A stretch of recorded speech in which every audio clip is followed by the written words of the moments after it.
जे कामधेनु योजना रे जो गाई दौरान ओडिशा को जो चाषी मान को ओडिशार चाषी मान को जो गाई दौरान ओडिशार को गाई जातीयकरण होती से बिंझारपुरी गाई अच्छी कि नहीं मु भावुची बिंझारपुरी गाई निश्चित भाव में जातीयकरण आम करूँ 2008-9 जातीयकरण बिंझारपुरी गाई हैला बेले मानवर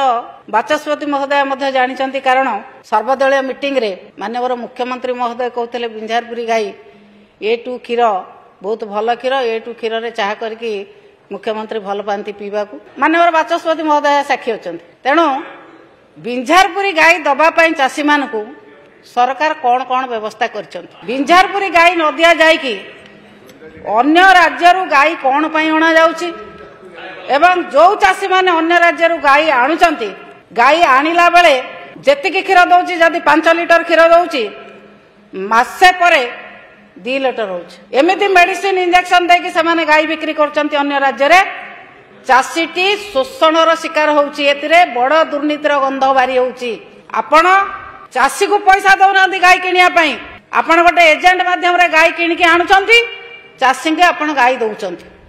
से जितेबाला गाई आणिकी घरे रखुची मासे पर गाई क्षीर कमुची चाषी शोषणर शिकार होउची मोर निर्दिष्ट प्रश्न ओडिशार जो जो गाई जातीयकरण होती विशेषकर बिंझारपुरी गाई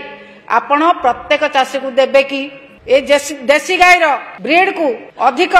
प्रोत्साहन देवाई कौन कौन व्यवस्था सरकार करिसंती।